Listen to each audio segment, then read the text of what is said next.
Já, og nú ætlum við að mæla sem sagt, þetta er spólan hérna, hvað er mikið í henríum og hvað er þéttirinn hér mikið í faraldum. Það er að segja millitekníkin og hér er spólan hérna og hér er þéttirinn. Hvað er það? Og setjum svo í jöfnuna og sjáum hver eigintíðnin er miðað við þessar raunstærðir sem við mælum hér í þessum rásum. Já, hér er ég með eins gangþétti. Þetta eru sem sagt hérna 3 svona virrónum, miðjan þessi sleik, já það er þetta sem hreyfist, þetta eru svona mörg blöð sem fara inn í hvort annað og hann er cirka svona og þessi tveir eru bara notaðir hérna, mælum hér á milli, svona og svona. Og þetta er 22 píkofarad hljósleiðis.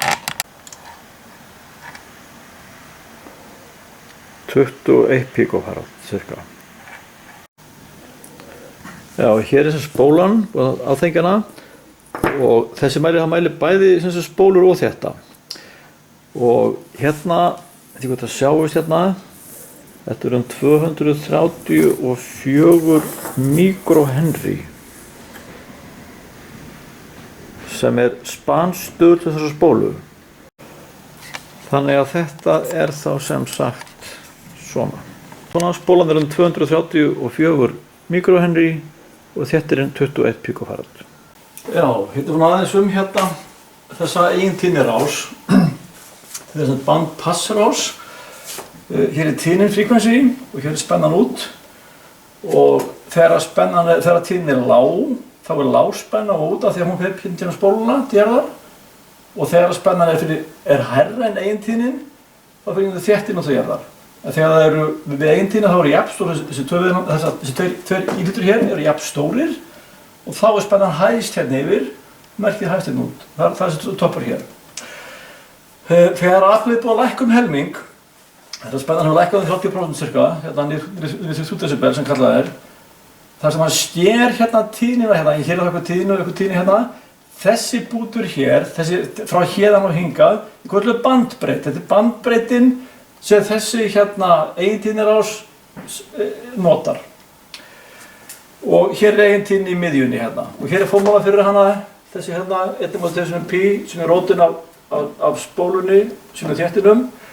Og við mældum spóluna hérna með mælinum 284 mikrohenry. Og þéttin cirka 21 píkofarad. Spólan er bara þetta hérna. Þessi hlutur hér sem við vorum að velja. Þetta hér er spólan. Og þéttirinn er þessi hlutur hérna. Það er að snúa honum hérna og breyta stillingunni það því pílan hérna er að breyta rýmdir í honum. Þeir eru sem sagt, þið sjáum þetta inn í þessu plasthylkið hérna. Það er svona hlutur eins og er hér. Það er að segja að þessar plötur hérna, það fara hérna inn á milli þeirra platan hérna, en það snertast hvergi. Þú veitur breytti rýmdin á milli þeirra, þetta er kallað gangþéttir. Gangþéttir. Ok, nú hérna er formúlan og nú setjum ég þetta hérna inn í hana bara. L-ið er 234 mikró, það er í -7, fyrir 10 -7 og píkó, það er 21 sinnum 10 í -12 og það fá út úr þessu 2270 kilóriðum.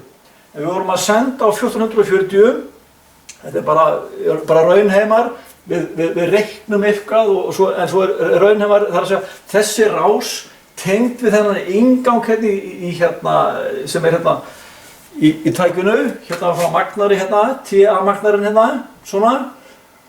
Og hérna var eitthvað þéttir líka hérna til jarðar hérna, svona. Þessir tveir íhlutir geta breytt annarkvæmt rýmdinni eða spaninu þannig að hérna, við erum í 1440 raun þó við mælum eins og 2 íhluti hérna og fáum þetta hérna út. En svona er þetta gert, þannig að það segja að við erum með, eigum að geta að reikna þetta út og eigum að fá ídéalt sömu tölu, en þetta er bara mjög nálægt í, 2200 kilórið eða 1400. Þetta er ekki komið í megarið og ekki gigarið, þetta er á þessu sviði, á þessu svæði. Þannig að þetta er svona aðeins hérna, þessa eigintíðnirás, bandpass, þetta er bandpass. Bandpass, hún er fyrir neðan það er étið upp og fyrir ofan er étið upp. Bara þetta, þessi eini tíðni F-resonans, resonans til eini tíðni, hún kemur hérna inn í rásina og magnast upp og kollakolli. Ok?